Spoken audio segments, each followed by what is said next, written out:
नमस्कार दोस्तों, आज के प्रसंग में राम और लक्ष्मण जी धनुष यज्ञ शाला देखने जा रहे हैं जनकपुर में। और बच्चे, स्त्री, पुरुष सब इनको देखकर खुश हो जा रहे हैं। कितनी सुंदर जोड़ी है दोनों लोगों की। दयाल बिरद संभारी, हरहु नाथ मम संकट भारी। नाहित हम कहूँ सुनो सखी, इनकर दर्शन दूर। यह संघट तब होई जब, पुण्य पुरा कृत भूरि। सियावर रामचंद्र की जय। अगर इनका विवाह नहीं हुआ तो हे सखी सुनो, हमको इनके दर्शन दुर्लभ हो जाएंगे, तब हमारे पूर्व जन्मों को बहुत पुण्य होंगे यदि इनकी शादी यहाँ हो जाए जनकपुर में। बोली अपर कहूँ सखिनी का, यही ब्याह यति हित सबही का।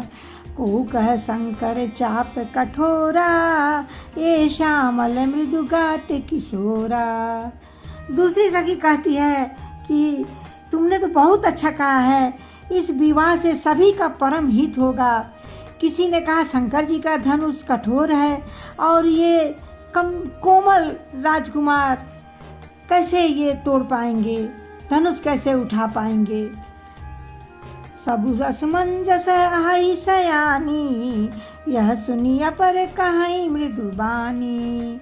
सखी ने कह को अस कहीं, बड़ प्रभाव देखत लगू। हे सयानी, सब असमंजस ही है। यह संगत दूसरी सखी कोमल बाड़ी से कहने लगी, हे सखी, इनके संबंध कोई ऐसा कहते हैं कि देखने में तो छोटे हैं पर इनका प्रभाव तो बहुत बड़ा है। परसी जासु पद पंकज धूरी, तरी अहिल्या कृत अघभूरी। सो की रहि बिनु शिव धनु तोरे, यह प्रतीत परिहरियन मोरे। अरे इनके चरण कमलों की धूल से, स्पर्श से जब अहिल्या तर गई, इनमें तो बहुत ही बड़ा गुण है। ये शिव जी का धनुष तोड़े बिना नहीं रहेंगे। इस विश्वास को भूलकर भी मत छोड़ना, ये मन में रखना। जेहि बिरंच रचिसी संवारी, तेहि श्यामल बरु रचउ बिचारी। तासु बचन सुनी सब हर्षानी, ऐसे ही हो कहीं मृदुबानी। वो आपस में कह रही हैं, ब्रह्मा जी ने सीता को संवार कर रचा है, उसी ने विचार कर सांवला बर रच रखा है। ये वचन सुनकर सब हर्षित होती हैं और कमल बाड़ी से कहने लगती हैं कि ऐसा ही हो। दीन दयाल बिरद संभारी, हरहु नाथ मम संकट भारी। ही हर सही बर सही सुमन, सुमुख सुलोचन बृंद। जाहि जहाँ तह बंधु दो, तह तह परमानंद। सियावर रामचंद्र की जय। सुंदर मुख और सुंदर नेत्र वाली स्त्रियाँ समूह की समूह हृदय में हर्षित होकर फूल बरसा रही हैं, और जहाँ तहाँ दोनों भाई जाते हैं वहाँ वहाँ परम आनंद छा जाता है। पूरब दिश गे दो भाई, जह धन मुख हित भूमि बनाई। अति विस्तार चारु गच धारी, विमल वेदिका रुचिर संवारी। नगर के पूरब दोनों भाई गए जहाँ धनुष के लिए भूमि बनाई गई थी। बहुत ही लंबा चौड़ा सुंदर ढाला हुआ पक्का आंगन था, जिसे सुंदर और निर्मल वेदी सजाई गई थी। चहुँ दिस कंचन मंच विशाला, रचे जहाँ बैठई महिपाला। तेहि पाछे समीप चहुँ पासा, अपर मंच मंडली बिलासा। अपर मंच मंडली बिलासा। चारों तरफ सोने के बड़े बड़े मंच बने हुए थे राजा लोगों के बैठने के लिए, और उनके पीछे समीप ही चारों ओर दूसरे मंचों का मचानों का मंडलाकार घेरा बना हुआ था। कछुक ऊँची सब भांति सुहाई, बैठे ही नगर लोग जह जाई। तिनके निकट विशाल सुहाए, धवल धाम बहु बरन पाए। धवल धाम बहु बरन बनाए। वह कुछ बहुत ऊंचा था, इस प्रकार सुंदर था, जहाँ जाकर नगर के लोग बैठेंगे। उन्हीं के पास बड़ा सा सुंदर सफ़ेद मकान अनेक रंगों के बनाए गए थे। जहाँ बैठे देखहि सब नारी, जथा जोग निज कुल अनुहारी। पुर बालक कहीं कहीं मृदु बचना, सादर प्रभु ही देखा वही रचना।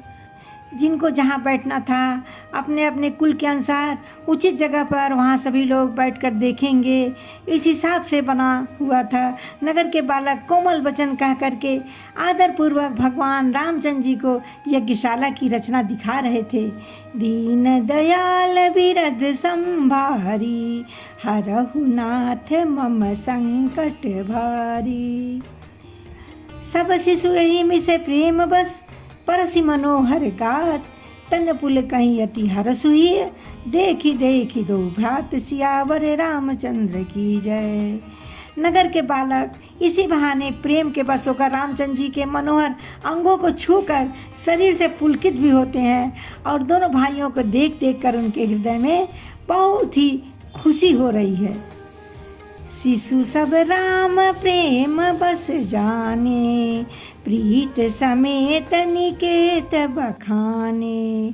निज निज रुचि सब ले ही बोलाई, सहित स्नेह जाहि दो भाई। भगवान श्री रामचंद्र जी जब देखे कि बालक सब बहुत प्रेम के बस में हैं, तो उनकी प्रेम पूर्वक प्रशंसा की और वे अपने रुचि के अनुसार उन्हें बुला लेते हैं और दोनों भाई प्रेम सहित उनके पास चले जाते हैं। राम देखा वही अनुज ही रचना, कही मृद मधुर मनोहर बचना। लवनी में से महु भुवन निकाया, रचई जासु अनुशासन माया। रामचंद्र जी अपने छोटे भाई लक्ष्मण जी को रचना दिखलाते हैं। उनकी आज्ञा पाकर माया पलक गिरने के चौथाई समय में ब्रह्मांडों के समूह रच डालती है। भगति हेतु सोई दीन दयाला, चितवत चकित धनुष मखसाला। कौतुक देखी चले गुरु पाही, जानी विलम्बु त्रास मन माही। भगवान श्री रामचंद्र जी दीनों पर दया करने वाले भक्ति के कारण धनुषशाला की धनुष चकित होकर के आश्चर्य के साथ देख रहे हैं। इस प्रकार देखकर वे गुरु के पास चले। देर हुई जानकर उनसे मन में डर भी है। जासु त्रास डर कहूँ डर होई, भजन प्रभाव देखावत सोई। कही बातें मृदु मधुर सुहाई, किए विदा बालक बरियाई। वही प्रभु जी ये गुरु का डर दिखाकर चले आते हैं और जिन्होंने कोमल मधुर और सुंदर बातें कह करके बालकों को ज़बरदस्ती विदा किया और गुरु के पास चले आते हैं। दीन दयाल बिरद संभारी, हरहु नाथ मम संकट भारी। सभय सप्रेम विनीत अति, सकुच सहित दो भाई। गुरुपद पंकज नाई सिर, बैठे आय सुपाई। सियावर रामचंद्र की जय। और फिर वे भय प्रेम विनय और बड़े संकोच के साथ दोनों भाई गुरु के चरण कमलों में सिर नवाकर आज्ञा पाकर के बैठ जाते हैं। निशि प्रवेश मुनि आय सुदीना, सबहि संध्या बंदन कीना। कहत कथा इतिहास पुरानी, रुचिर रजनी जुग जाम सिरानी। रात्रि का समय है, मुनि ने आज्ञा दी, तब सबने संध्या वंदना किया। फिर प्राचीन कथाएं तथा इतिहास कहते थे सुंदर रात दोपहर बीत गई। मुनिवर शयन कीन तब जाई, लगे चरण चापन दो भाई। जिनके चरण सरोरुह लागी, करत विविध जप जोग बिरागी। मुनि ने कहा कि अब जाओ शयन करो। दोनों भाई उनके चरण दबाने लगते हैं। उनके चरण कमलों के दर्शन और स्पर्श के लिए वैराग्यवान पुरुष भी भांत भांत के जप और योग करते हैं। वही भगवान गुरु की सेवा कर रहे हैं। तेई दो बंधु प्रेम जनु जीते, गुरु पद कमल पलोटत प्रीते। बार बार मुनि आज्ञा दीनी, रघुबर जाई शयन तब कीनी। दोनों भाई मानो प्रेम से पूर्वक गुरु जी के चरण कमलों को दबा रहे हैं। मुनि ने बार बार आज्ञा दी, तब रघुनाथ जी जाकर शयन किए। चापत चरण लखन उर लाए, सभय सप्रेम परम सचु पाए। पुनि पुनि प्रभु कह सोवहु ताता, पौढ़े धरि उर पद जल जाता। श्री रामचंद्र जी प्रेम सहित लक्ष्मण जी से कहते हैं कि अब जाओ आराम करो। प्रभु श्री रामचंद्र जी ने बार बार कहा, हे तात सो जाओ सो जाओ। वे उन चरण कमलों को हृदय में धरकर लेट रहे हैं। दीन दयाल विरद संभारी, हरहु नाथ मम संकट भारी। उठे लखन निसे विगत सुनी, अरुण शिखा धुनि कान। गुर ते पहिले ही जगतपति, जागे राम सुजान सियावर रामचंद्र की जय। जय सिया राम।